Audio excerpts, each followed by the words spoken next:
திருச்சிற்றம்பலம். நமது சிவசிவ அன்பே சிவமாலை கட்டளையில் பயணம் செய்யும் அனைத்து அடியாருக்கும் இனிய வணக்கம். இன்றைய சிறப்பு விருந்தினராக வந்திருக்கும் தயவு திரு விஜயராமன் ஐயா அவர்களை குருவின் சார்பாக வருக வருகின்ற வரவேற்கிறேன். திருவொருட்பா பகுதி 2 ஐயா ஸ்டார்ட் பண்ணிக்கலாம். நன்றி ஐயா.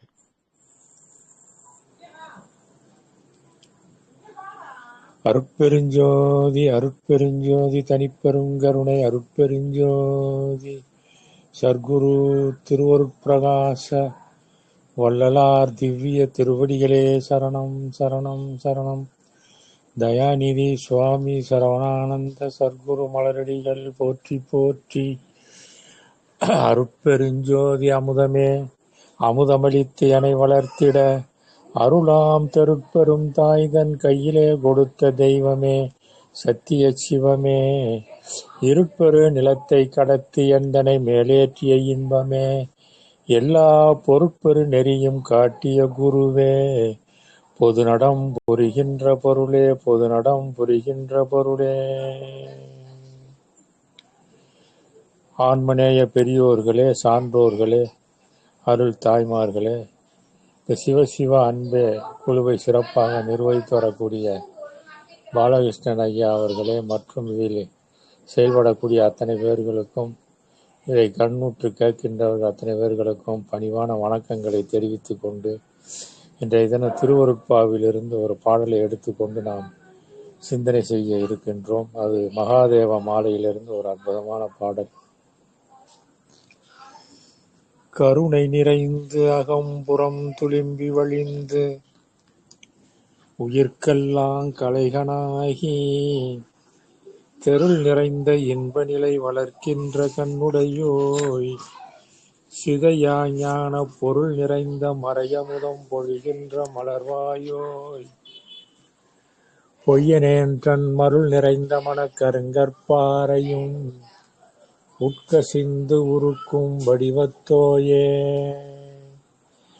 மலை மேலும் கடல் மேலும் மலரின் மேலும் வாழ்கின்ற மூருவின் வயங்கும் கோவே நிலை மேலும் நெறி மேலும் நிறுத்துகின்ற நெடுந்தவத்தோர் நிறை மேலும் நிகழ்த்தும் வேத கலை மேலும் எம்போல் வார் உள்ளத்தின் மேலும் கண் மேலும் தோல் மேலும் கருத்தின் மேலும் தலை மேலும் உயிர் மேலும் உணர்வின் மேலும் தகும் அன்பின் மேலும் வளர் தாண்மை தேவே. ஏகமான அருட்பெருஞ்சோதி ஆண்டவரே, மூவித நிலைகளில் விளங்கும் தன்மையே இந்த பாடல்ல மலை மேலும் கடல் மேலும் மலரின் மேலும் வாழ்கின்ற மூவுருவின் வயங்கும் கோவே என விவரிக்கப்படுகிறது. இங்கு மலை என சொல்லப்பட்டது அகத்தே விளங்கும் அண்ணாமலையாகும். அதாவது அகத்தே என்றால் மனிதனுடைய சிறநெடுத்தலத்தில் உச்சிக்கு கீழே உண்ணாவுக்கு மேலே விளங்குகின்ற அண்ணாவுக்கு மேலே விளங்குகின்ற மலையாகும். அம்மலையில் ஒளிர்கின்ற அருள் ஒளியே மலை மேல் விளங்கும் இறைவன் சிவமாகவும் கடல் மேலும் என்ற வரியினால் பார்க்கடலில் பள்ளி கொண்டுள்ள விஷ்ணுவாகவும் மலரின் மேலும் என்பதனால் தாமரை மலரில் வசிக்கின்ற பிரம்மனாகவும் மூன்று உருவாக விளங்குதலை மூவுருவின் வயங்கும் கோவே என்ற வாக்கியம் விளக்குகின்றது. மலை மேலும் கடல் மேலும் மலரின் மேலும் வாழ்கின்ற மூவுருவின் வயங்கும் கோவே என்று விளக்குகின்றன. நிலை மேலும் அடுத்தது நிலை மேலும் என்றதனால் விழிப்பு நிலை, கனவு நிலை, சுளுத்தி நிலை, துரிய நிலை, துரியாதீத நிலை எனும் 5 நிலைகளிலும் சரியை, கிரியை, யோகம், ஞானம் என்ற 4 நிலைகளிலும் விளங்குவதும் ஒன்றான பரம்பொருளே என்பதை நாம் உணர வேண்டும். மனிதனுக்கு விழிப்பு நிலை தெரிகிறது, கனவு நிலை தெரிகிறது, சுளுத்தி நிலை தெரிகிறது. ஆனால் துரிய நிலை, துரியாதீத நிலை தெரிவதில்லை.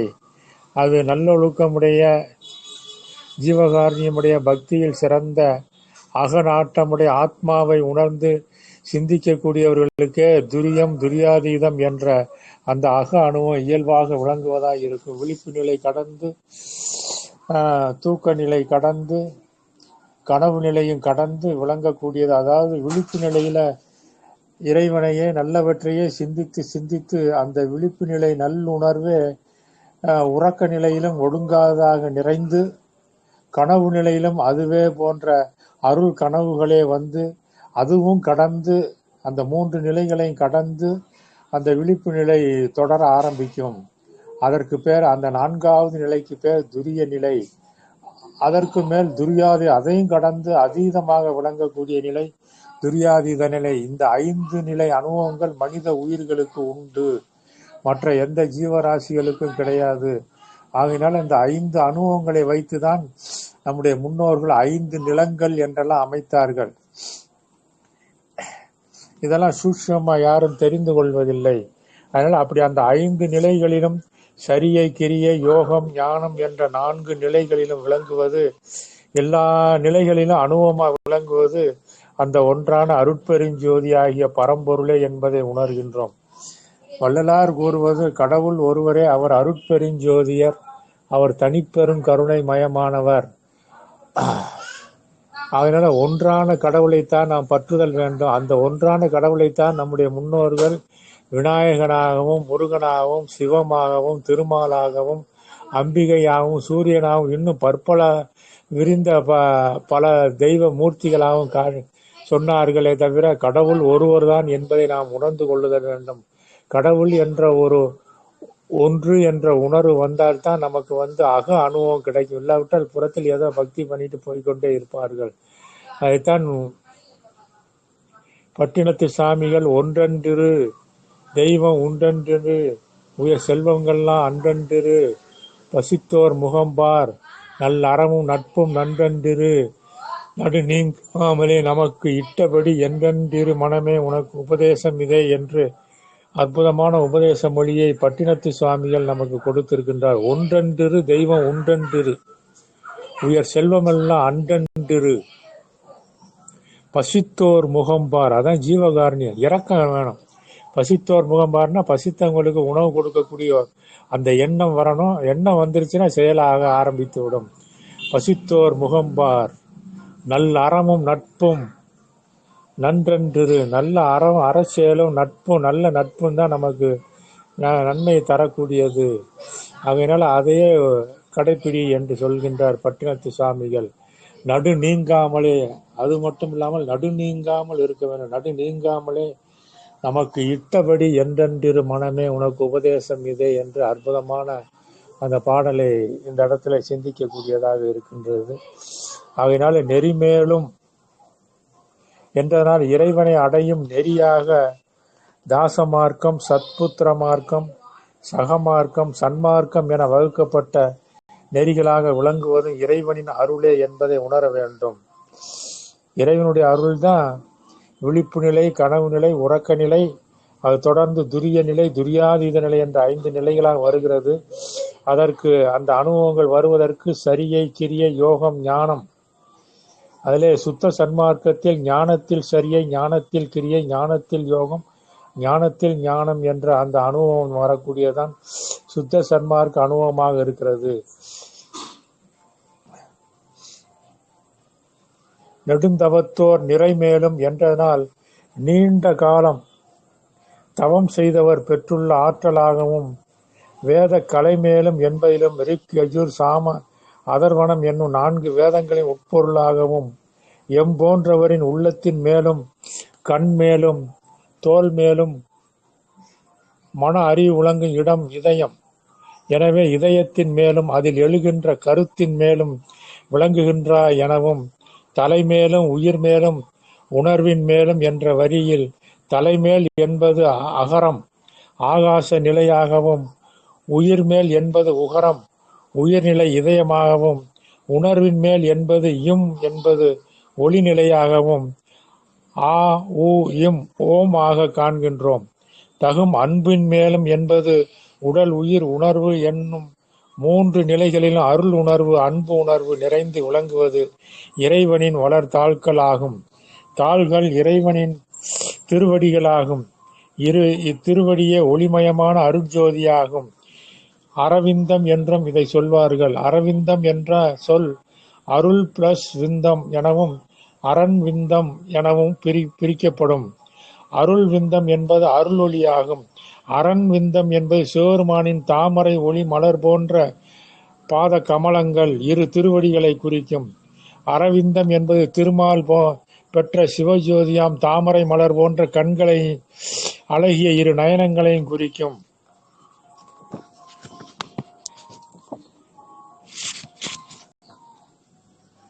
அரவிந்தத்தை இரு கையாகவும் கொண்டு விளங்குவது பிரம்மன்.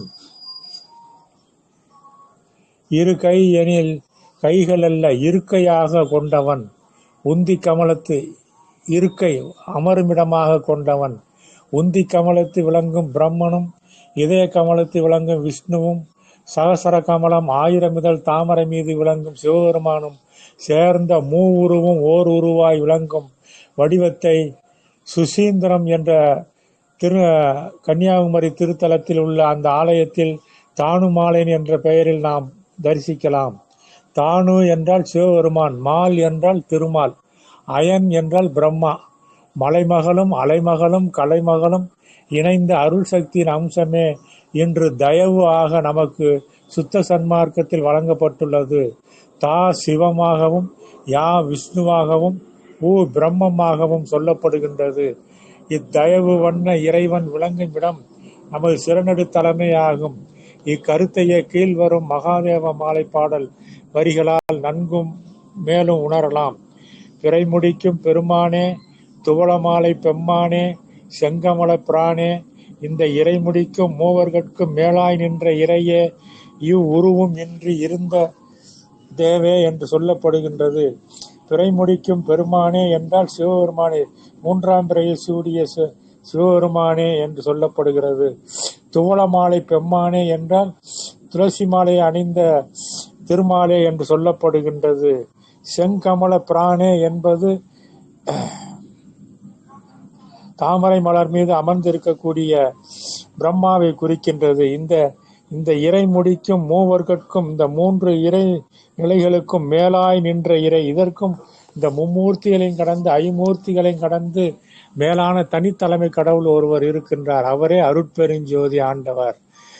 அதைத்தான் இறை முடிக்கும் மூவர்கட்கும் மேலாய் நின்ற இறையே, உருவும் இன்றி இருந்த தேவே, இதுவும் கடந்து இருக்கக்கூடிய இறைவனே, தேவதேவே. மலைமேலும் என்ற பாடலில் மேலும் என்ற சொல் 15 முறைகள் வருகின்றது. 15 என்பதே சிறப்புமிக்க எண் ஆகும். அந்த 15இல் 1 என்பது கா என்ற எழுத்தை குறிக்கிற. தமிழ்ல 1 என்ற எண் எழுத்தை எழுதினோம்னா, கா போட்டோம்னா தமிழ்ல 1 என்ற எண்ணை குறிக்கும். இப்போது தமிழ் யாருக்குமே தெரிவதில்லை. தமிழ் எண் எழுத்து சுத்தமா 1 யாருக்கும் தெரிவதில்லை. அதனால தமிழ் எண் எழுத்தெல்லாம் பழக்கத்துக்கு வந்தா மெய்ஞானம், தயவு, ஜீவகாரண்யம்லாம் துலங்கும் என்பது வள்ளலார் வாக்கு. அதனால எண்ணும் எழுத்தும் கண்ணென தகும் என்று அன்றைக்கே நம்முடைய முன்னோர்கள் சொன்னார்கள். அதனால அந்த 1 என்பது கா என்ற ஒன்றாகிய எண்ணை குறிக்கக்கூடிய எழுத்தாகவும், 5 என்பது ரூ என்ற எழுத்தையும் குறிக்கும். 5 போட்டோம்னா, ரூனா போட்டோம்னா 5. எனவே 15 அதான் கரு. கானா ரூனா போட்டா கரு, அது 15 என்ற எண்ணை குறிக்கிறது. கா ஏகமாய் உள்ள பரம்பொருளாயும், ரூ பரம்பொருளின் ஐஞ்செயல்களையும் குறிக்கும். ஒளிநிலை நிலையானது. ஒளிநிலை அதாவது சத்தமானது சுழற்சியுடையது. வெளிச்சமாகிய ஒளிநிலை நிலையானது, சத்தமாகிய ஒளிநிலை சுழற்சியுடையது, இயக்கம் உடையது. உதாரணமாக சூரியன் நிலையான ஜோதி, அதனை சுற்றிலும் கோள்களின் இயக்கம் நடைபெறுகின்றது. ஒரு அணுவை எடுத்துக்கொண்டாலும் அதில் புரோட்டான்கள் நிலையானது, எலக்ட்ரான் இயக்கம் உடையது. கரு சிருஷ்டி தொடங்கும் போதும் ஆன்ம ஒளி மையமாக அசையாமல் இருப்பது. அதை சுற்றிலும் சப்த தாதுக்களின் சுழற்சியால் தேகம் உருவாகிறது. பிரபஞ்ச படைப்பிலும் இயக்கத்தின் தன்மையாலேயே ஒளியிலிருந்து காற்றும், காற்றிலிருந்து நெருப்பும், நெருப்பிலிருந்து நீரும், நீரிலிருந்து மண்கூறும் தோன்றின. தயாபெருஞ்சோதியே ஆன்ம ஒளியாகவும், அதன் தனிப்பெரும் தயவே இயக்கங்களாகவும் அருள் சக்தியாகவும் விளங்கி பேரின்பத்தை அனுபவிக்க செய்கின்றது. அருட்ஜோதியும் அருள் சக்தியும் பிரிபடாத ஒன்று. இந்த இரண்டும் சேர்ந்தே இருப்பதுதான் இன்ப நிலையை அடைய முடிகின்றது. இக்கருத்தை நம் முன்னோர்கள் லிங்கம் ஆவிடையாக கற்பனை செய்து கூறி வைத்தனர். இலிங்கம் ஜோதியாகவும் ஆவிடை அருள் சக்தியாகவும் கொள்ளப்பட்டது. இந்த அருளொளியும் அருள் சக்தியுமே பிறை முடிக்கும் பெருமானே ஆகவும், துவளை மாலை பெம்மானாகவும், செங்கமல பிரானாகவும், அருள் சக்தியே மலைமகள், அலைமகள், கலைமகள் எனவும் கற்பனை செய்து கூறப்பட்டது. பிரான், பெருமான், பெம்மான் என்னும் சொற்கள் இறைவனை குறிக்கும் சிறப்பு சொற்கள் ஆகும். இந்த மூவித சக்திகளையும் இப்போது தயவு என்னும் ஒரு திருமுடியாக எனக்கே அணிவித்துள்ளாய் என இந்த பாடல் மூலமாக உணர முடிகிறது. வள்ளல் பெருமான் தயவுதான் என்னை மேலே தூக்கிவிட்டது. அந்த தயவு வருவதற்கு ஒருமை வர வேண்டும். ஒருமை வந்தால் தயவு வரும். தயவு வந்தால் ஒருமை நிலையிலிருந்து ஏறா நிலைமிசை ஏறி அருட்பெருஞ்சோதி மயமாக இருந்து மரணமில்லா பெருவாழ்வில் வாழலாம் என்று வள்ளல் பெருமான் தன்னுடைய மகா உபதேசத்தில் கூறியிருக்கின்றார். ஆகையினால இறைவனை போற்றி துதிக்கின்றோம். இந்த பாடல் மிக முக்கியமான ஒன்றாக இருக்கின்றது. உண்மை கண்டு உய்வு பெற வேண்டி இருக்கின்றது. ஓம் என்னும் ஒரு சொல் அருள் என்னும் பொருள் உடையது. அது நின்று விரியும் ஆவு இம் என்னும் மூன்றுமே உடல் உயிர் உணர்வாய் தெளிந்து உள்ளொன்றி நிற்கும் நிலையே நம் உண்மை நிலை. அந்நிலை நின்று செயல்படும் போது இம் ஊ ஆக விரிகின்றது. இது இம் ஊ என்றால் மூ, இர் ஊ என்றால் ரு, இக்கா என்றால் கா. இது முருகா என்ற சொல்லின் உட்கூறாக இருந்து சிந்தனை சொல் செயலில் இம் ஊ வெளிப்பட்டு வாழ்வில் நல்லின்பம் சேர்ப்பதாக இருக்கின்றது. ஒரு சொல், அதான் சோல், SOUL, சோல் ஆன்மாவே உள்ளொளி பெருக்கி உயிர் உடம்பையும் ஒளிமயமாக்கி கொண்டு அழியா வாழ்வில் என்றென்றும் நிலவல் ஆனந்த வாழ்வு என்று இந்த பாடல் மூலமாக நாம் தெரிந்து கொள்கின்றோம். மலை மேலும் கடல் மேலும் மலரின் மேலும் வாழ்கின்ற மூவுருவின் வயங்கும் கோவே, நிலைமேலும் நெறிமேலும் நிறுத்துகின்ற நெடுந்தவத்தோர் நிறைமேலும் நிகழ்த்தும் வேத கலைமேலும் எம்போல்வார் உள்ளத்தின் மேலும் கண்மேலும் தோல் மேலும் கருத்தின் மேலும் தலைமேலும் உயிர் மேலும் உணர்வின் மேலும் தகும் அன்பின் மேலும் வளர்த்தாண்மை தேவை. தகும் அன்பின் மேலும் வளர்த்தாண்மை தேவை என்று சொல்கின்றார். இதுபோல ஒரு தயவு பாக்கள் தயாநிதி சுவாமி சரவணானந்தர் அருளிய இதுபோல் ஒரு தயவு பாக்களை நாம் ஒப்பிட்டு பார்க்கலாம். மலைமிசை ஒளிரும் மாசரு மணியே, மாலிலா மனத்தவர்க்கு ஆளின் இளமிசை துயன்று இன்னரு சுகுதம் மிகுதி இயல்பர காண்கவென்று இசைத்தாய். அலைமிசை அலரும் அலர்மிசை அமரும் அயனுருவாய் அறிவருளி, தலைமிசை தயவு தனிப்பெரும் முடியை தரித்தனை தலைவ என்றனக்கே. மலைமிசை ஒளிரும் மாசரு மணியே, மாலிலா மனத்தவர்க்கு ஆளின் இளைமிசை துயின்று இன்னருட் சுகம் இஃது இயல்பர காண்க என்று இசைத்தாய். அலைமிசை அலரும் அலர்மிசை அமரும் அயனுருவாய் அறிவருளி, தலைமிசை தயவு தனிப்பெரும் முடியை தரித்தனை தலைவ என்றனக்கே என்பது தயவு பாக்கள். எங்கும் நிறைந்த பரம்பொருள் அனாதி நித்தியமானவர் அருட்பெருஞ்சோதி மயமாக அணு அணுதோறும் உள்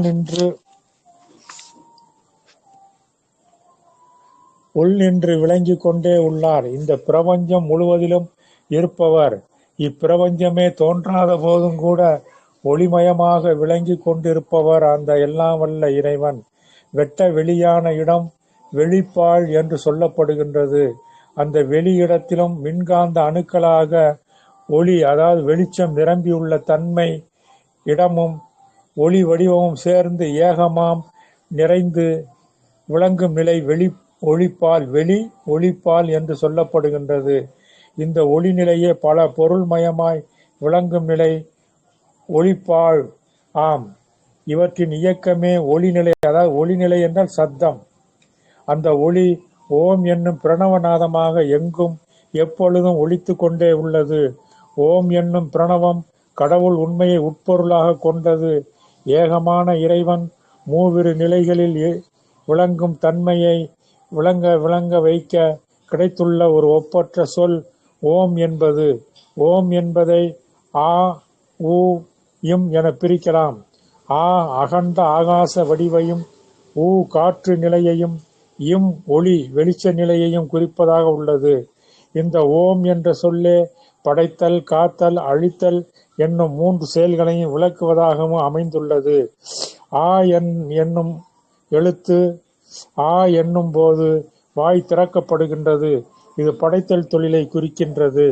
ஊ என்னும் எழுத்து ஊ என்னும் போது ஊ என்று சொல்லும் பொழுது உதடுகள் குவிகின்றன.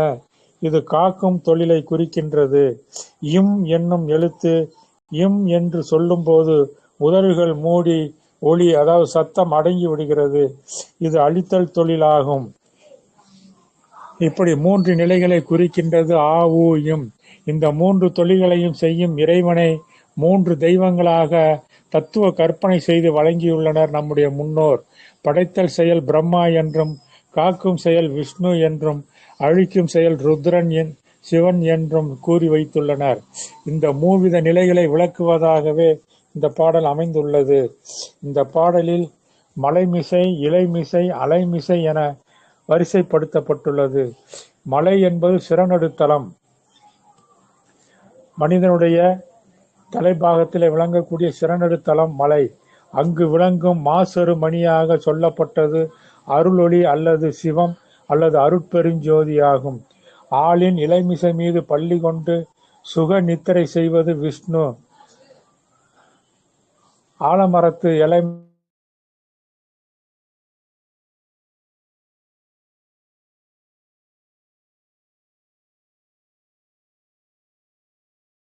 மேல ஆளின் இலைமீது பள்ளி கொண்டு சுகநித்திரை செய்வதாக ஆளின் இளமிசை பள்ளி கொண்டு சுகநித்திரை செய்வது விஷ்ணு என்னும் திருமால் என்று சொல்லப்படுகின்றது. தாமரை மலரை இடமாக கொண்டுள்ளவர் பிரம்மா. இம்மூன்று தெய்வங்களின் சக்தியாக சொல்லப்பட்டது.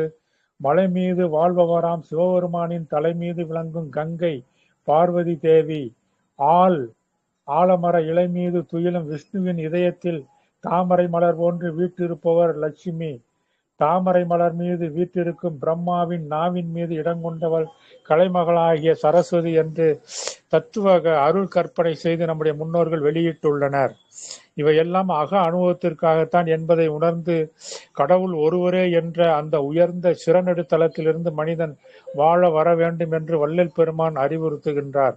தத்துவ கற்பனைகள் மற்ற புராண கற்பனைகளில் இருந்தெல்லாம் மீண்டும் மனிதன் அக அனுபவம் பெற்று அனகமாக வாழ வர வேண்டும் என்றது சமரச சுத்த சன்மார்க்கத்தினுடைய ஜீவகார்மிய வாழ்வாக இருக்கின்றது. உயிர்களிடத்திலே இறைவனை காண வேண்டும் என்பதுதான் வள்ளல் பெருமானின் அனுபவம். முதலில் தன்னுடைய உயிரில், தன்னுடைய உணர்வில், தன்னுடைய அறிவில், தன்னுடைய சிறநெடுத்தலத்து ஆன்ம அணுவில் இறைவனை கண்டு உணர்ந்து அங்கிருந்து எல்லா உயிர்களிலும் கண்டு எல்லா உயிர்களுக்கும் தயவு செய்து கொண்டு வாழ்வதே சமரச சுத்த சன்மார்க்க வாழ்வாக இருக்கின்றது. அதற்காகத்தான் இந்த பாடலெல்லாம் நாம் சிந்தனை செய்கின்றோம். மலை மீது நின்ற நிலையில் விளங்கும் சிவபெருமான், கடல் அலை மீது ஆளின் இலையில் படுத்த நிலையில் விளங்குபவர் விஷ்ணு. விஷ்ணுவின் சக்தியே அலைமகள் ஆவாள். அலைமகள் செல்வத்திற்கு உரியவள் என்று சொல்கின்றார்கள். அதனால் செல்வமானது அலையை போல வந்து கொண்டும் போய்கொண்டும் இருப்பதால், நிலையற்றதாக இருப்பதால் அலைக்கு ஒப்பிட்டு கூறினர் செல்வத்தை. செல்வம் சென்று கொண்டே இருப்பது. அடுத்ததாக தாமரை மலர் மீது அமர்ந்த நிலையில் இருப்பவர் பிரம்மன். மதுரையில் உள்ள கூடல் அழகர் மாட கோயிலில் அமர்ந்திருக்கும் நிலையில், படுத்த நிலையில், நின்ற நிலைகளில் திருமால் விளங்குகின்றார். அதோடு கூட நடந்த நிலைகளிலும் இயக்கத்தை வெளிப்படுத்தும் வகையில் சிலைகளை தஞ்சை மாவட்டத்தில் உள்ள கோயில்களில் காணலாம். ஓம் என்ற சொல்லில் உள்ள ஆ ஊ இம் இம்மூன்று நிலைகளுக்கு ஒப்பிட்டு கூறுவர். ஆ படைத்தல் தொழிலுக்குரிய பிரம்மா, ஓ காத்தல் தொழிலுக்குரிய விஷ்ணு, இம் அழித்தல் தொழிலுக்குரிய சிவன் என்றும் சொல்லப்படுகின்றது. தேக நிலையில் அகரம் என்சான் உடலாகவும், உகரம் மூச்சு காற்றாகவும், இம் என்ற மகரம் வந்து ஒளி நிலையாக கொள்ளப்படும். ஒளி நிலையிலிருந்து நோக்கும் போது இம் ஆன்ம ஜோதியாகவும், ஊ உயிர் உணர்வாகவும், ஆ உடலாகவும் கொள்ளப்படும். இவ்வளவு உண்மைகள் ஓம் என்ற பிரணவத்தில் அமைந்திருக்கிறது. இது அக அனுபவத்திற்காகத்தான் அமைக்கப்பட்டு இருக்கின்றது. ஆனால் புறநிலையில் சிவமாகவும் பிரம்மமாகவும் திருமாலாகவும் பார்த்துவிட்டு போய்விடுவது சாதாரண அனுபவம் இல்லாத புற வழிபாட்டு முறையாக போய்விடுகிறது. ஆன்ம ஜோதியாக நம் தலைநடு நின்று சிவமாகவும் உயிர் உணர்வாக இதயத்திலிருந்து செயல்படுவது விஷ்ணுவாகவும் தாமரை மலர் மீது இருந்து செயல்படுவது பிரம்மமாகவும் சொல்லப்படுவது தத்துவ கற்பனையாகும். இம்மூன்று நிலைகளாக விரிந்து செயல்படுவது ஒன்றான நம் அருட்பெருஞ்சோதிபதியே. அந்த அருட்பெருஞ்சோதிபதியினுடைய தனிப்பெரும் தயவு என்ற ஒப்பற்ற முடியாக நம் தலைநடு இடத்தை விளங்கு கொண்டுள்ளது. அந்த அருட்பெருஞ்சோதி தனிப்பெருங்கருணை என்ற அருள் நிலையே, அந்த இறை அணுவு நிலையே மனிதனுடைய சிறநெடுத்தலத்தில் தயவு என்று மூன்றெழுத்தாக விளங்கி கொண்டுள்ளது. நம் தலைநடு இடத்தே விளங்கி கொண்டுள்ளது ஒப்பற்ற முடிநிலையாக. இந்த கருத்தை தான் முதலில் பார்த்த மகாதேவ மாலை பாடலிலும் நாம் பார்த்தோம். மலை மேலும் கடல் மேலும் மலரின் மேலும் வாழ்கின்ற மூவுருவின் வயங்குங்கோவே, நிலை மேலும் நெறிமேலும் நிறுத்துகின்ற நெடுந்தவத்தோர் நிறைமேலும் நிகழ்த்தும் வேத கலை மேலும் எம்போல்வார் உள்ளத்தின் மேலும் கண்மேலும் தோல் மேலும் கருத்தின் மேலும் தலை மேலும் உயிர் மேலும் உணர்வின் மேலும் தகும் அன்பின் மேலும் ஒரு தாண்மை தேவை. அதோடு கூடிய அந்த தயவு பாக்களும் அதே மாதிரி மலைமிசை ஒளிரும் மாசரு மணியே மாலிலா மனத்தவர்க்கு ஆளின் இலைமிசை துயின்று இன்னருட் சுகம் இஃது இயல்வர காண்க என்று இசைத்தாய்.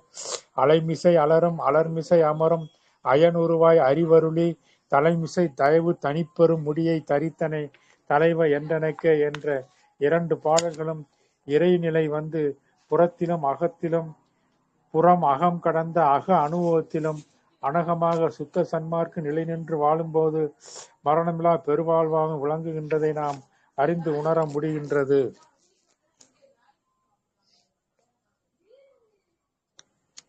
மேற்படி பார்த்த உபாய பொருள் அன்று புறப்பொருள் மட்டுமே நாம் பார்த்தோம். அதே பாடலுக்கு உண்மை பொருள் அனுபவ பொருள். இப்பாடல் மலைமிசை ஒளிரும் மாசரு மணியே என தொடங்குகின்றது. இந்த வரிகளில் மலையின் இடத்தை விளங்கும் மாசரு மணி என கூறப்பட்டுள்ளது. எங்கும் நிறை பரம்பொருளாகி அருட்பெருஞ்சோதி ஆண்டவரே ஆவர். இந்த அருட்பெருஞ்சோதி ஆண்டவர் மாசில்லா மணியாக விளங்குபவர். மாசு எனில் குற்றம், இல்லா என்றால் இல்லாத என்று பொருள். மணி என்றால் ஒளியாக திகழ்வர். ஆகையால் குற்றமற்ற மணியாக திகழ்பவர்கள் மாசிலா மணியாக விளங்குபவர் இறைவன். இங்கு மாசிலா மணி என்பது இறைவனின் பெருமையை விளக்குவதாகும். இந்த பாடலில் மாசரு மணி என்று கூறப்பட்டுள்ளது. மாசரு என்பது குற்றங்களை எல்லாம் நீக்கக்கூடியது என்ற பொருள் உடையதாகும். குற்றங்களை எல்லாம் நீக்கக்கூடிய ஒளியாக மணியாக விளங்குவர் அருட்பெருஞ்சோதி ஆண்டவரே ஆவார். இந்த மணி இங்கு சிவமாக சொல்லப்படுகின்றது. மனிதன் சிவம் என்பதை அறிவதற்கும் முன்னர் எங்கனும் நிறைந்து விளங்கும் ஓம் என்னும் பிரணவமாக கொள்ளப்பட்டது. இந்த ஓம் என்னும் பிரணவமே மூன்று நிலைகளில் விளங்கும் தன்மையை அறிகின்றோம். அதுவே ஓம் என்பது ஆ உ இம் என்று பிரிக்கப்படுகின்றது. இதில் இம் என்பது ஒளி நிலையாகவும் வெளிச்ச நிலையாகவும், உ என்பது உயிர் ஆற்றலாகவும், ஆ என்பது உடலையும் குறிக்கின்றது. மேலும் இம் ஆகிய ஒளி நிலையை வெளிச்ச நிலையே மலைமிசை விளங்கும் மணியாகவும், ஊ என்னும் உயிர் ஆற்றலே இலைமிசை துயிலும் விஷ்ணுவாகவும், ஆ என்னும் உடல் நிலையே மலர்மிசை வாழ்கின்ற பிரம்மனாகவும் கற்பனை செய்யப்பட்டுள்ளது. சுத்த சன்மார்க்க கருத்துப்படி கடவுள் உண்மை விளங்கும் இடம் சிறநடு சிற்றம்பலமே ஆகும். சமரச சுத்த சன்மார்க்க தயவு கருத்துப்படி அனுபவப்படி கடவுள் உண்மை விளங்கும் இடம் மனிதனுடைய சிறநடு சிற்றம்பலமாகும். எனவே சிறநடு சிற்றம்பல தலமாகிய மலையின் மேல் ஒளிர்வது ஆன்ம ஜோதியாம் அருள் விளக்கு.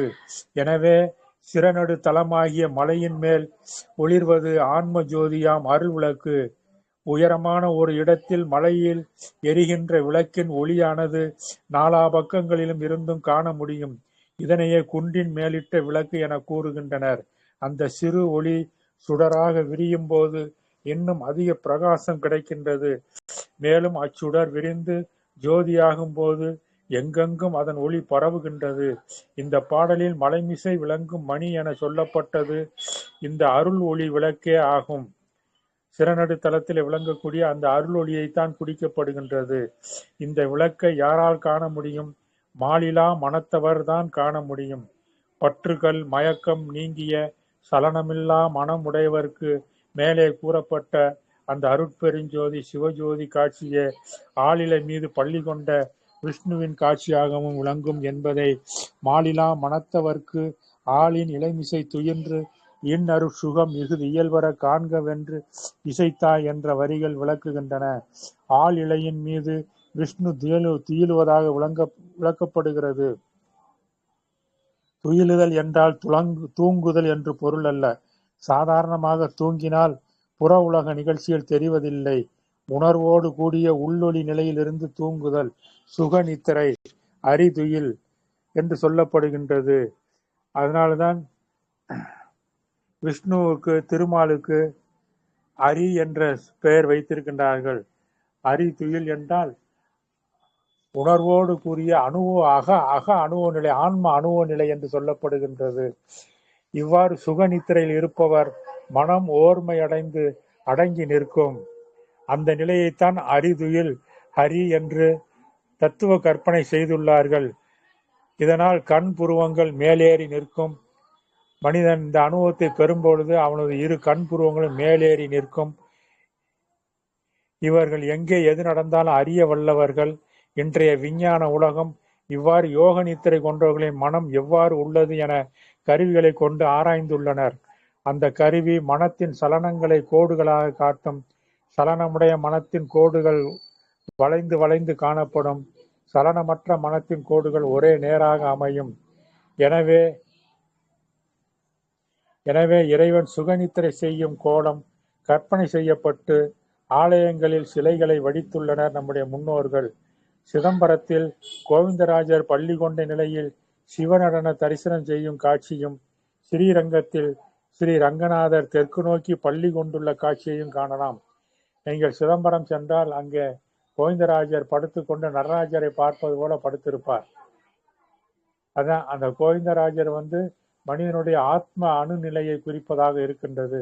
முதல்ல கோவிந்தராஜரை தரிசிக்க வேண்டும் என்பது அங்குள்ள முறையாக இருக்கின்றது.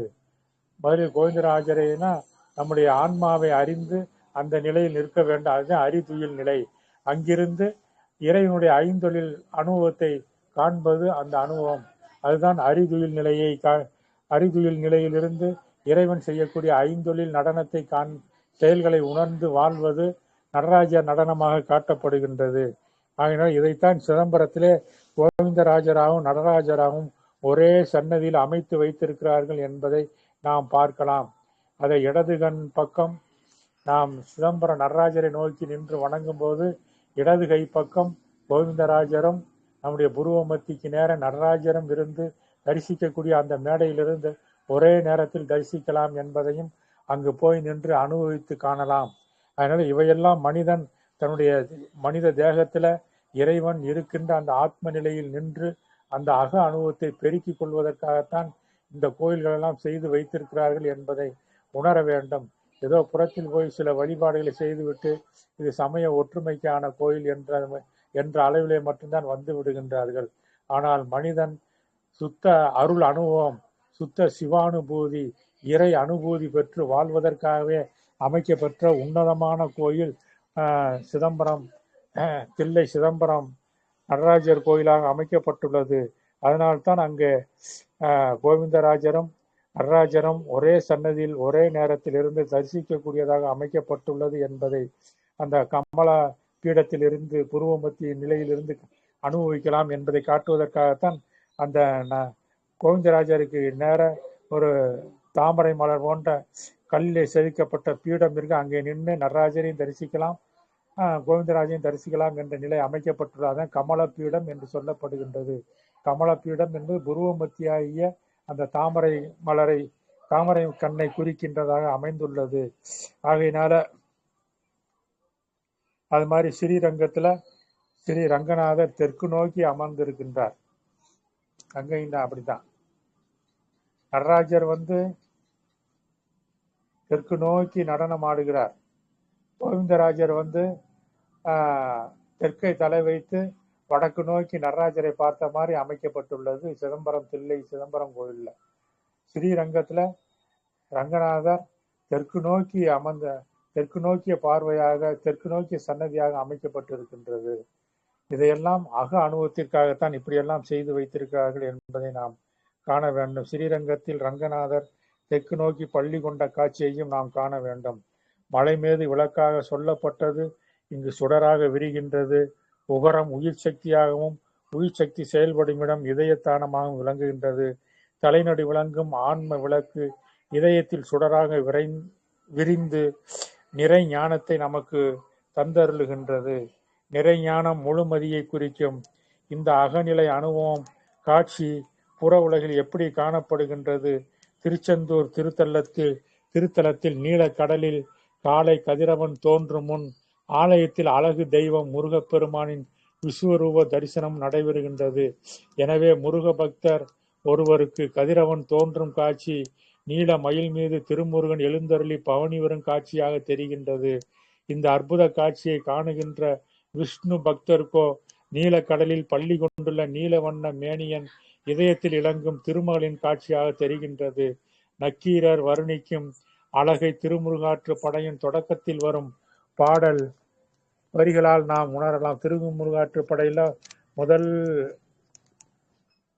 வரி பாடல் உலகம் ஒப்ப வளநேர்பு திரிதரு பலர்புகள் ஞாயிறு கடற்கன்றாங்கு. திருமுருகாற்று படையில வரக்கூடிய முதல் வரிகள் உலகம் ஒப்ப வளநேர்பு திரிதரு பலர்புகள் ஞாயிறு கடற்கண்டாங்கு என்ற இந்த திருமுருகாற்று பாடல் உகரத்தில் தொடங்கப்பட்டுள்ளது. ஓம் ஊனாவில இருந்து ஆரம்பிக்கிறாங்க. நம்முடைய முன்னோர்கள் அந்த காலத்துல பல தெய்வ வழிபாடுகள்லாம் கிடையாது. அப்ப எந்த பாடல் ஆரம்பிச்சாலும் உகரத்தில் ஆரம்பிப்பார்கள், அல்லது அகரத்தில் ஆரம்பிப்பார்கள், அல்லது மகரத்தில் ஆரம்பிப்பார்கள். அந்த முறையில தான் ஆரம்பித்தார்கள். அதனாலதான் திருக்குறள்ல அகரத்தில் ஆரம்பித்து அகர முதல எழுத்தெல்லாம் ஆதி பகவன் முதற்றே உலகு என்று ஆரம்பிக்கின்றார் திருவள்ளுவ பெருமான். அதே மாதிரி நக்கீர பெருமான் உலகம் ஓப்ப என்று ஆரம்பிக்கின்றார். அதே மாதிரி சேக்கிழார் பெருமான் உலகலாம் உணர்ந்து ஓதற்கரியவன் என்று ஆரம்பிக்கிறார். அதனால்தான் கம்பர் பெருமான் உலகமெல்லாம் தாமுல ஆக்களும் என்று ஆரம்பிக்கின்றார். அதாவது அக அனுபவமாகி அந்த ஓம் என்ற பிரணவத்தில் இருக்கக்கூடிய உகரமாகிய இறைவனுடைய ஐந்தொழில் செயலை குறிக்கக்கூடிய அந்த உகரத்தை வைத்து அப்படி ஆரம்பிப்பது நம்முடைய முன்னோர்களுடைய தத்துவ கற்பனை கடந்த அக அனுபவ மரபாக இருக்கின்றது. பிற்காலத்தில் தான் விநாயகர் வழிபாடு, சரஸ்வதி வழிபாடு என்று காப்பு செயல், அந்த செயல், இந்த செயல் என்று பிற்காலத்தில் தான் வந்திருக்கிறது. ஆதி நூல்கள்ல எல்லாமே அகரத்திலையும் உகரத்திலையும் மகரத்திலும் தான் ஆரம்பித்திருக்கிறார்கள் என்பதை நாம் பார்க்க வேண்டும் என்பதை உணர்ந்து கொள்ள வேண்டும். ஆகையினால உகரத்தில் தொடங்கப்பட்டுள்ளது இந்த நக்கீரருடைய திருமுருகாற்று படை. அது ஓம் என்னும் பிரணவத்தில் உகரம் முக்கியமான எழுத்தாக சொல்லப்படுகின்றது. அது ஆ ஊ இம் ஆவும் என்றுதான் உச்சரிக்க முடியும். ஓம் என ஒலிக்க வேண்டுமானால் ஊ ஆ இம் என கொள்ள வேண்டும். ஊ ஆ இம்னா ஓம், ஊ ஆ இம், ஊ ஆ இம்னா ஓம் ஆகும். எனவே இந்த ஊ பிள்ளையார் சுழியாக எழுதப்பட்டு சொல்லப்படுகின்றது. புலவர்கள் பாடல்களை இயற்றும் போது கடவுள் வாழ்த்து பாடுவர். அப்பாடலில் முதல் எழுத்து ஊவாக இருப்பதையும் நாம் அறியலாம். உதாரணமாக கம்பராமாயணத்தில் உலகம் யாவை என தொடங்கும் பாடல் உலகலாம் உணர்ந்து ஓதற்கரியவன் என்னும் சேக்கிழார் பெரிய புராண முதற் பாடல் முதலியவற்றை கூறலாம். அகரம் அலைமிசை அலர்மிசையாகும் அயன் உருவாய் என்பது பாடலில் வருகின்றது. தாமரை மலரின் மேல் அமர்ந்துள்ள பிரம்மனாக சொல்லப்படும் அகரம் ஆகாசத்தை குறிக்கும். ஆகாசம் எங்கும் பரவியுள்ளது. ஆகாசமானது எங்கும் நிரம்பி இருக்கின்றது. வான்வெளி எங்கும் நிரம்பிய நிலையாக இருக்கின்றது. பிரம்ம தேவனுக்கு 4 கைகள், 4 தலைகளில் 8 கண்கள், 8 கண்கள் 4 திசைகளையும் நோக்குவதால் சூழ் ஆகாசமாக பரந்த ஜோதியாக சொல்லப்படுகின்றது. தத்துவ கற்பனையாக பிரம்மனாக காட்டப்பட்டிருக்கின்றது. ஆ ஊ இம் என படைத்தல், காத்தல், அழித்தல் என்னும் 3 செயல்களையும் விளக்குகிறது. ஆ படைத்தல், இம் அழித்தல் செயலை குறிக்கின்றது. இந்த இரண்டிற்கும் இடையே அமைந்துள்ள உகரமாகிய ஊனா என்ற எழுத்து காத்தல் செயலை குறிக்கின்றது. படைத்தலும் அழித்தலும் கன நேரத்தில் செய்யும் முடியும் வேலையாக உள்ளது. ஆனால் காத்தல் தொழில் ஒரு பொருள் தோன்றிய காலம் தொட்டு அது மறையும் வரையில் இடைவிடாமல் எப்பொழுதும் நடந்து கொண்டிருக்கக்கூடியதாக இருக்கின்றது. எனவே காத்தல் செயல் மிக நீண்டதொரு செயலாகும். மேலும் ஒளி நிலையிலிருந்து நோக்கும் போது ஆன்ம ஒளி விளக்காகவும், உயிர் உணர்வு கூடிய சுடர் நிலையாகவும், உடல் பறந்து நிறைந்த ஜோதியாகவும் கொள்ளப்படுகின்றது. இவை அனைத்தும் செயல்பட காரணமாய் இருப்பது இறைவனின் அருள் தன்மையே ஆகும் என்பது அனுபவம். எனவே ஓம் என்னும் பிரணவத்தில் இந்த 3 நிலைகளையும் காண்கின்றோம். ஓம் என்பதின் உட்பொருளாக உபாய பொருளாக விளங்குவது அருளாகும். அதன் மெய்ப்பொருள் அனுபவ பொருளாக மலர்வது தயவு.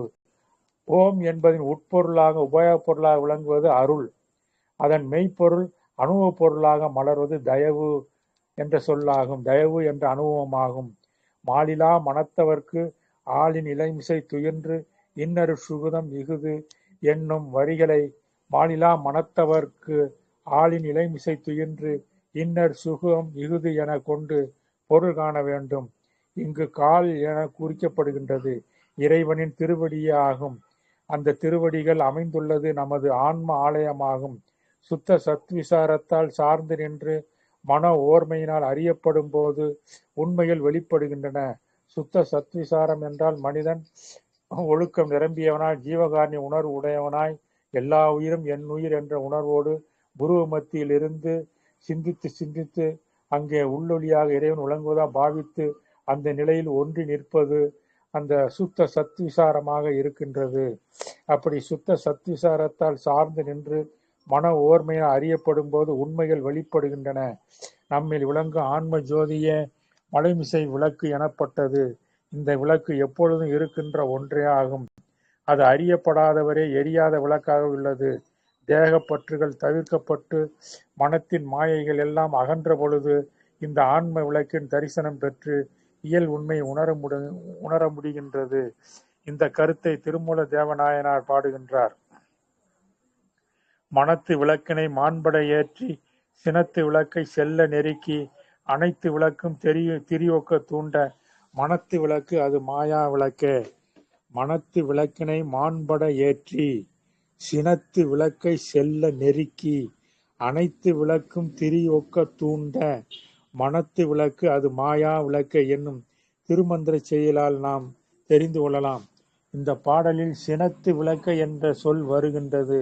சினம் என்பது இங்கு கோபம் என்ற பொருள் உடையது அல்ல. சினை என்பது கிளை எனவும் ஓர் உறுப்பு எனவும் பொருள்படும். மனத்தினை கிளைகளாக பிரிந்து செல்லாது நிறுத்துதல் என்று சொல்லப்படுகின்றது. மனமானது அருளால் நிரம்பும் போது தலையிடத்து விளங்கும் ஆன்ம ஒளி விளக்கின் ஒளி நிலையையும் அது சுடராக விரிந்து உயிர் உணர்வில் செயல்படும் தன்மையையும் பின் அதுவே தேகமாகி ஜோதியாகி எங்கும் பரவும் நிலையையும் இந்த 3 மூவித நிலைகளும் அருள் தன்மையால் வெளிப்பட்டு உணர்த்த முடியும். அதைத்தான் இங்கே கூறப்படுகின்றது. இதுவே சிவமாகவும் விஷ்ணுவாகவும் பிரம்மமாகவும் உணர்த்தப்பட்டது தத்துவ கற்பனை கடந்த நிலையில். இன்று நமக்கு இந்த 3ம் சேர்ந்தது தயவு என்னும் திருமுடியாக வழங்கப்பட்டுள்ளது. தலையாக மலைமிசை விளங்கும் சிவமாக அல்லது அருட்பெருஞ்சோதியாக, யா உயிர் உணர்வாக, இலைமிசை துயிலும் விஷ்ணுவாக திருமாலாக, உடலாக மலர்மிசை அமர்ந்த பிரம்மனாக காணப்படுகின்றது. தய என்பது இறைவனின் திருவடி நிலையாகவும் அருட்செயல் 5ஆகவும் அறியப்படுகின்றது. மேலும் தா என்பது ஆன்ம விளக்கு சிற்றொளி நிலையாகவும், யா சுடராகவும் குத்து விளக்கில் எரியும் ஒரு சுடராகவும், என்பது பெருஞ்சோதி நிலை 5 சுடராக விரிந்து பரவி ஒளி வீசும் தன்மையை விளக்குகின்றது. தயவு என்ற 3 எழுத்து தா ஆன்ம விளக்கு, யா சுடர் நிலை, என்பது அதனுடைய பெருஞ்சோதி நிலை. அகநிலையில் விளக்கு சுடர் ஜோதியாக உள்ளது. புற உலகில் அக்கினி சந்திரன் சூரியன் என்னும் மூவித நிலைகளில் விளங்குவது. இவற்றுக்கெல்லாம் ஆதாரமாக இருப்பது தயவு ஒன்றே ஆகும். தயவு என்றால் இறைவனுடைய அருள்தான் எல்லாத்துக்கும் ஆதாரமாக இருப்பது. இந்த கருத்தை முச்சுடர் ஆதியால் எச்சக உயிரையும் அச்சர காத்தருள் அருட்பெருஞ்சோதி என்று வள்ளல் பெருமான் அருட்பெருஞ்சோதி அகவல்ல பாடுறார். முச்சுடர் ஆதியால் எச்சக உயிரையும் அச்சர காத்தருள் அருட்பெருஞ்சோதி என்றும் முச்சுடர்களும் ஒளி முயங்குற அளித்தருள் அச்சுடராஞ்சவை அருட்பெருஞ்சோதி. முச்சுடர்களும் ஒளி முயங்குற அளித்தருள் அச்சுடராஞ்சவை அருட்பெருஞ்சோதி என்னும் அருட்பெருஞ்சோதி அகவல் திருவருட்பா வரிகளாலும் நாம் அறியலாம். ஆதியில் ஏற்படுத்தப்பட்ட இலிங்க வடிவமும் இவ்வுண்மையை அடிப்படையாக வைத்துதான் சொல்லப்பட்டு இருக்கின்றது. இலிங்க வடிவில் அடியில் அமைந்துள்ள சதுரமான பீடம் பிரம்மா, சதுரமான அல்லது வட்டமான பீடமானது பிரம்மா பெருஞ்சோதியாகவும், வட்டமாக உள்ள ஆவிடை விஷ்ணுவாகவும் சுடராகவும் மேலே அமைந்துள்ளது. சிவமாக தானுவாக கொள்ளப்படும் மேலே உள்ள அந்த லிங்க பகுதி. லிங்கமும் ஆவிடையும் சேர்ந்து இருப்பதே உண்மை இன்பம், அருள் ஆனந்த நிலையை பெற முடியும். ஆன்ம விளக்கின் அணுவும் விளங்க உயிர் உணர்வும் உடலும் அவசியமாகும். எனவே ஆன்ம விளக்கின் அருள் சக்தி உயிர் உணர்வில் பரவும் போது நிறைமதியாகி உடலில் நிரம்பி செயல்படுவது சூரிய ஜோதியாகி எங்கும் தன் அருளொளியை பரப்பி செயல்படும் தன்மையையும் நாம் அறிந்து கொள்கின்றோம். அந்த ஆவிடையும் லிங்கமும் அந்த மாதிரி சூரிய ஜோதி அதனுடைய ஒளி பிரகாசமாக இருக்கின்றது என்று நாம் உணர்ந்து கொள்ளக்கூடியதாக இருக்கின்றது. அதுபோல் நாகம் என்ற சொல் முக்கியமான ஒன்றாகும். இச்சொல் மலை எனவும் பாம்பு எனவும் ஆகாசம் என்றும் 3 பொருள் உண்டு. ஆகையால் இச்சொல்லானது முத்தேவர்களின் நிலைகளை குறிப்பதாக உள்ளது. நாகம் மலை, மலையில் வாழும் சிவபெருமானாகவும், நாகம் பாம்பனையின் மீது பள்ளி கொண்டுள்ள விஷ்ணுவாகவும், நாகம் ஆகாசம் நிறை ஜோதியாம் முளரி அல்லது தாமரை மலர் மீது பிரம்மனாகவும் அந்த 3 நிலைகளாகவும் அந்த நாகம் என்ற சொல் குறிக்கின்றது. மனிதர்களுக்கு வைக்கப்படுகின்ற பெயர்கள் எல்லாம் இறை உண்மை விளக்குவதாக உள்ளன. இந்த கருத்தை நாம் சிந்தித்து பார்க்க வேண்டும். தண்ணீருக்கு சரம் என்ற ஒரு பெயர் உண்டு. ஜம் என்று தோன்றுதல் என்ற பொருள் உடையது. அதான் ஜலசம் என்று சொல்வார். எனவே தண்ணீரில் தோன்றும் மலரை சரோஜம் என்று சொல்லப்படுகின்றது. இதை போலவே வனஜம், வாரிஜம் என்ற பெயர்களும் தாமரையை குறிப்பதாய் அமைந்திருக்கின்றன. மேலும் சரம் என்றால் தண்ணீர், ஜம் என்றால் நீரிலிருந்து எழும் ஜோதி, சரஜோதி என்பது சரஸ்வதி என்ற பெயராக அமைந்துள்ளது. சரஜோதியே சரஸ்வதியாக அமைந்திருக்கின்றது. சரம் என்றால் தண்ணீர், ஜம் என்றால் நீரினின்று எழும் ஜோதி, சரஜோதி என்பதே சரஸ்வதி என்ற பெயராக அமைந்துள்ளது. சரஸ்வதி என்றால் தயவு ஒளி நிலையாகும். அது மனிதனுடைய அருள் அறிவு நிலையாக விளங்கக்கூடியது. அந்த ஒளி நிலையிலிருந்து தோன்றியவை 3 சுடர்கள். ஒன்று நாகலட்சுமி. நாகம் என்றால் மலை, எனவே மலையின் மீது வாழும் சிவத்தை குறிப்பதாகும். சிவம் விளக்கு. அடுத்தது காந்திமதி, காந்த சக்தியுடைய கதிர்களை கொண்ட சந்திரனை குறிப்பது விஷ்ணு. விஷ்ணு சுடர்நிலை. இந்திரா என்பது பிரம்மனை ஜோதி நிலையை குறிப்பது. இந்த 3லும் நடுவில் உள்ள சுடர்நிலை முக்கியம் வாய்ந்தது. இன்று நாம் அந்த சுடர்நிலையிலிருந்துதான் இதனை அருள்நிலை விளக்கங்களாக அறிந்து பெறுகின்றோம். தயவு என்ற ஒன்றே இறைவனின் முழு விளக்கம் கொண்ட சொல்லாய் உள்ளது. இந்த ஒளி நிலையில் ஒன்றிலிருந்து வெளிப்பட்டவை முச்சுடராம். நடுவிளங்கும் சுடர்நிலையில் இருந்து கொண்டு அகத்தே மெய் விளக்காகிய ஞானத்தையும் புறத்தே சூழ் ஜோதியாகிய தேகத்தையும் வழங்க பெற்றுள்ளதை அனுபவத்தில் கொண்டு வாழ வேண்டும் நாம். இதற்கென்றே இன்று தயவு ஒரு தாயாகவும் அது நின்று விளங்கும் வெளுத்துக்களே முச்சுடர் விளக்க வந்த மூவராகவும் நம்மிடையே கண்டுகொண்டுள்ளோம். இது நாம் அகநின்று அனகமாக வாழ்வு திரிதேக அனுபவத்தை சுட்டுவதாக காட்டுகிறது. வள்ளல் பெருமான் தந்த அருட்பெருஞ்சோதி அனுபவத்தின் மூலமாக மனிதன் தன்னை ஆத்ம வடிவனாக உணர்ந்து தன்னுடைய ஆத்ம வடிவத்தை சிறநடுவில் இருந்து கண்டு அந்த நிலையில் பொருந்தி இருந்து கொண்டு வாழ வேண்டும். அதுதான் மலை மேலும் என்று சொல்லப்படுகின்றது. கடல் மேலும் மலரின் மேலும். அந்த பாடல் அற்புதமான பாடல். மகாதேவ மாலை. மலை மேலும் கடல் மேலும் மலரின் மேலும் வாழ்கின்ற மூவுருவின் வயங்கும் கோவே. மலை மேல் வாழக்கூடிய சிறநடு தலத்திலிருந்து ஒளி வீசக்கூடிய ஆத்ம நிலையாக அருட்பெருஞ்சோதியாக இறைவன் விளங்குகிறார். அவரே நம்முடைய இதயம் என்று சொல்லக்கூடிய மனக்கடலில் கிடந்து ஒளி வீசுகின்ற திருமால் போலவும் ஒளி வீசுகின்றார். நம்முடைய இதயத்திலிருந்து வெளிப்படுகின்றார். மலரின் மேலும் வாழ்கின்ற மூவுருவின் கோவே. நம்முடைய நா என்று சொல்லக்கூடிய நாக்கிலிருந்து ஒளி சொல்லாக நல்ல சிந்தனைகளாக அனுபவமாக வெளிப்படுகின்றது. மலரின் மேலும் வாழ்கின்ற மூவரின் வயங்கும் கோவே என்ற அந்த பாடல்ல அற்புதமாக வள்ளல் பெருமான் பாடி கொடுத்திருக்கின்றார். மலை மேலும் கடல் மேலும் மலரின் மேலும் வாழ்கின்ற மூவுருவின் வயங்கும் கோவே, நிலை மேலும் நெறி மேலும் நிறுத்துகின்ற நெடுந்தவத்தோர் நிறை மேலும். நெடுந்தவத்தோர் நிறைனா சத்தியம் தவறாத கற்பு நிலை என்று சொல்லப்படும். நிறை என்பது கற்பு நிலை, சத்தியம் தவறாத நிலை.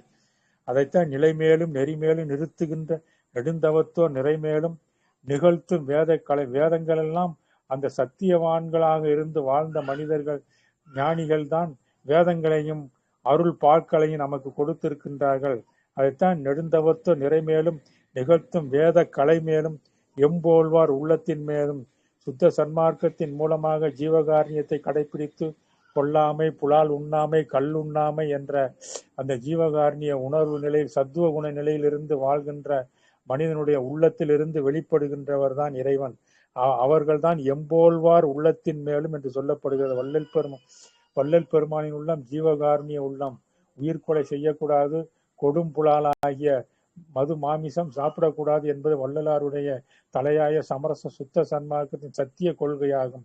அதை கடைபிடித்தால்தான் வள்ளல் பெருமானின் அருட்பாவின் அனுபவங்கள்லாம் மனிதனுக்கு கிடைக்கும். எந்த ஞானியினுடைய அனுபவம் கொல்லாமை, புலால் உண்ணாமை, மது அருந்தாமை கடைபிடித்து ஜீவகாரணியத்தோடு எல்லா உயிரையும் நம்ம உயிராக கண்டு ஜாதி, இனம், மொழி, நாடு அனைத்து பேதங்களும் கடந்து காணும் போதுதான் இறை அனுபவம் சித்திப்பதாக இருக்கின்றது.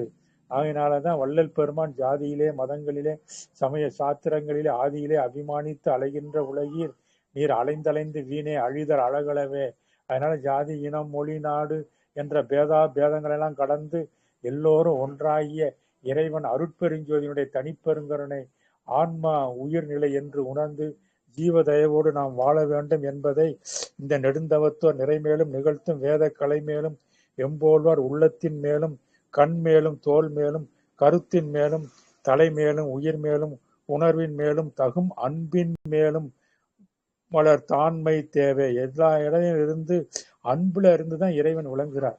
அதனாலதான் அன்பனும் பிடியில் அகப்படும் மலையே, அன்பனும் குடில்புகும் அரசே, அன்பனும் வளைக்குட்படு பரம்பொருளே, அன்பனும் கரத்தமர் அமுதே, அன்பனும் கடத்துள் அடங்கிடும் கடலே, அன்பனும் உயிரொளிர் அறிவே, அன்பனும் அணுவில் அமைந்த பேரொளியே, அன்புருவாம் பரசிவமே என்று அன்புருவாகத்தான் இறைவன் அருட்பெருஞ்சோதி விளங்குகின்றான். அவன் அன்பாகிய நம்மிடத்திலிருந்து வெளிப்படுகின்றான் என்பதை இந்த பாடல்கள் மூலமாக இன்றைக்கு ஓரளவு தெரிந்து கொண்டோம். ஆகையினால இந்த வாய்ப்பை வழங்கிய நமது சிவசிவ அன்பே குழுவினருக்கும் தயவு திரு பாலகிருஷ்ணன் ஐயா அவர்களுக்கும் இதை செயல்படுத்திய அத்தனை பேர்களுக்கும் நன்றியும் வணக்கத்தையும் தெரிவித்துக் கொண்டு நாம் இறைநிலை நின்று வாழ வேண்டும். மனிதன் தன்னுடைய தேக வாழ்வு வெறும் பிழைப்பாக உண்டு கழித்து உறங்கி கழித்து வீண் போய்விடக்கூடாது. இந்த வாழ்க்கையில் இருக்கும் பொழுதே மனிதன் அன்பு மயமாகி அருள் ஒழுக்கம் பூண்டு ஜீவகாரணிய ஒழுக்கத்தை கடைபிடித்து கொல்லாமை, புலால் உண்ணாமை, மது அருந்தாமையை கடைபிடித்து எல்லா உயிர்களும் எண்ணுயிர் என்ற உணர்வை வள்ளல் பெருமானுடைய அந்த ஆன்ம நேயத்தை கடைபிடித்து ஜீவகாரணியத்தோடு உருவ மத்தியில் இருந்து சிந்தித்து அந்த நிலையில் விழிப்பு நிலை, கனவு நிலை, தூக்க நிலை கடந்து துரிய நிலை, துரியாதீத நிலை நின்று தேக நிலையிலிருந்தே வாழ்ந்து கொண்டே வர வேண்டும். அப்படி வாழ்ந்து வரும்போது இறைவனுடைய அருளால் சிறநடு தளத்தில் இருக்கக்கூடிய அந்த அருள் ஒளி அணுவானது அங்கிருந்து விரிந்து நம்முடைய உயிரிலும் உணர்விலும் இந்த உடம்பிலும் அருட்பெருஞ்சோதி தனிப்பெரும் கருணையாக அருட்பெருஞ்சோதியாக விரிந்து உடம்புயிரோடு உளமும் ஒளிமயமாகி பொன்னுடம்பும் சுத்த தேகம், பிரணவ தேகம், ஞான தேகம் என்ற 3 தேகங்களை வள்ளல் பெருமான் எப்படி பெற்றிருக்கின்றாரோ அதுபோல ஒவ்வொரு மனிதனும் பெற்றுக்கொண்டு இந்த உலகத்தில் மரணமில்லா பெருவாழ்வில் கடவுள் மயமாகி எப்போதும் வாழலாம். வள்ளல் பெருமான் அருளியுள்ள சமரச சுத்த சன்மார்க்கம் கடவுள் நிலையறிந்த அம்மயமாகி வாழ்கின்ற நெறியாகும். அதாவது சாதாரண மனிதர் இறந்து போய்விடுகிறார்கள். பக்குவ ஞானிகள் சமாதி நிலை அடைகிறார்கள் அல்லது இறைவனோடு இரண்டரை கலந்து இல்லாமல் போய்விடுகின்றார்கள். ஆனால் இந்த 3 நிலைகளையும் கடந்து மனிதன் எப்போதும் உடம்பு உயிரோடு உளமும் ஒளிமயமாகி சுத்த தேகம், பிரணவ தேகம், ஞான தேகம் என்பது சுத்த தேகம் இந்த நாம் ஏற்றிருக்கிற இந்த மலை ஜலம் சேர்ந்த இந்த சாதாரண உடம்பானது சுத்த அருளொளி உடம்பாக மாற்றப்பட்டுவிடும், என்றைக்கும் கெட்டு போகாது. அதே போல நம்முடைய அறிவு நிலை பிரணவதேகமாக எல்லாம் வல்ல ஆற்றல் உடையதை எதையும் உணர்ந்து எந்த நேரத்தையும் எதையும் செய்யக்கூடியதாக இறைமயமான நிலையாக அமையும்.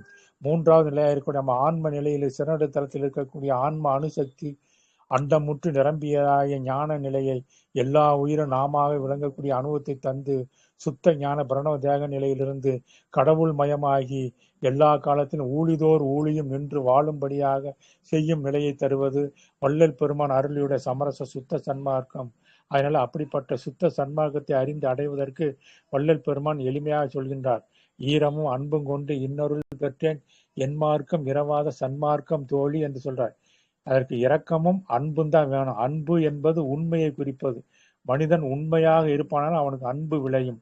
ஈரம் என்பது புறத்தில் உயிர்களுக்கு காட்டக்கூடிய தயவு செயல், இரக்க செயலாக, இரக்க எண்ண உணர்வாக அமைந்து விளங்குகிறது. ஆகையினால இந்த இரண்டினால்தான் இறைவனுடைய இனிய அருளை நான் பெற்றுக்கொண்டேன் என்று வள்ளல் பெருமான் சொல்கின்றார். ஈரமும் அன்பும் கொண்டு இன்னருள் பெற்றேன், என் மார்க்கம் இரவாத சன்மார்க்கம். என் மார்க்கமானது உலக மத மார்க்கங்கள், சமய மார்க்கங்கள், மற்ற அறிவியல் மார்க்கங்கள் போல இறந்து போகக்கூடிய மார்க்கம் கிடையாது. இரவா வாழ்வை தரக்கூடியது. ஈரமும் அன்பும் கொண்டு இன்னருள் பெற்றேன், என் மார்க்கம் இரவாத சன்மார்க்கம் தோழி என்று வள்ளல் பெருமான் இந்த உலகத்துக்கு சொன்னது போல் இந்த உலகத்தில் யாருமே எந்த மேதையும் எந்த தத்துவவாதிகளும் எந்த சமயவாதிகளும் சொன்னதே இல்லை. இரவா பெருவாழ்வை பெற்று கடவுள் நிலையறிந்து அம்மயமாகி கடவுள் மயமாகி இந்த உலகத்திலே வாழக்கூடிய வாழ்வை தருவது வள்ளல் பெருமானுடைய சமரச சுத்த சன்மார்க்கம் என்பதை உணர்ந்து வள்ளல் பெருமானுடைய அருட்பாவை கண்டு உணர்ந்து நாம் வாழ வேண்டும் என்று சொல்லி இந்த அளவிலே நிறைவு செய்கின்றேன். வாழி என் ஆண்டவன் வாழி எங்கோனருள் வாய்மை என்றும் வாழி எம்மான் புகழ் வாழி என் நாதன் மலர்ப்பதங்கள் வாழிமை சுத்த சன்மார்க்க பெருநெறி மாண்பு கொண்டு வாழி வையம் வானம் மற்றவும் வாழியவே. இறைவா, உன்னை மறவாதிருக்க வேண்டும், மதி வேண்டும், நின் கருணை நிதி வேண்டும், நோயற்ற வாழ்வில் எல்லோரும் இன்புற்று வாழ்தல் வேண்டும், உலகில் வன்பலாம் நீக்கி நல் வழியலாம் ஆக்கி மெய் வாழ்வலாம் பெற்று மிகவும் மண்ணுயிரெல்லாம் கழித்திரல் வேண்டும், எல்லா உயிர்களும் இன்புற்று வாழ்தல் வேண்டும், கொல்லா விரதம் குவளையமெல்லாம் ஓங்குதல் வேண்டும், என்னை அடுத்தார் சுகம் வாய்ந்திரல் வேண்டும், எவ்வுயிரும் இன்படைதல் வேண்டும், எவ்வுயிரும் இன்படைதல் வேண்டும், எல்லா உயிர்களின் வாட்டமும் போக்கி அருள் புரிதல் வேண்டும், எல்லா உயிர்களின் வாட்டமும் போக்கி அருள் புரிதல் வேண்டும், உலகில் வன்பலாம் நீக்கி நல் வழியலாம் ஆக்கி மெய் வாழ்வலாம் பெற்று மிகவும் மண்ணுயிரெல்லாம் கழித்திரல் வேண்டும், மிகவும் மண்ணுயிரெல்லாம் கழித்திரல் வேண்டும் என்று பிரார்த்தித்து இந்த அளவிலே நிறைவு செய்கின்றேன். நன்றி, வணக்கம். அருட்பெருஞ்சோதி அருட்பெருஞ்சோதி தனிப்பெருங்கருணை அருட்பெருஞ்சோதி திருவருட்பிரகாச வள்ளல் பெருமான் திவ்ய திருவடிகள் வாழ்க வாழ்க, வள்ளல் மலரடிகள் வாழ்க வாழ்க, எல்லா உயிர்களும் இன்புற்று வாழ்க. தயவு வணக்கம்.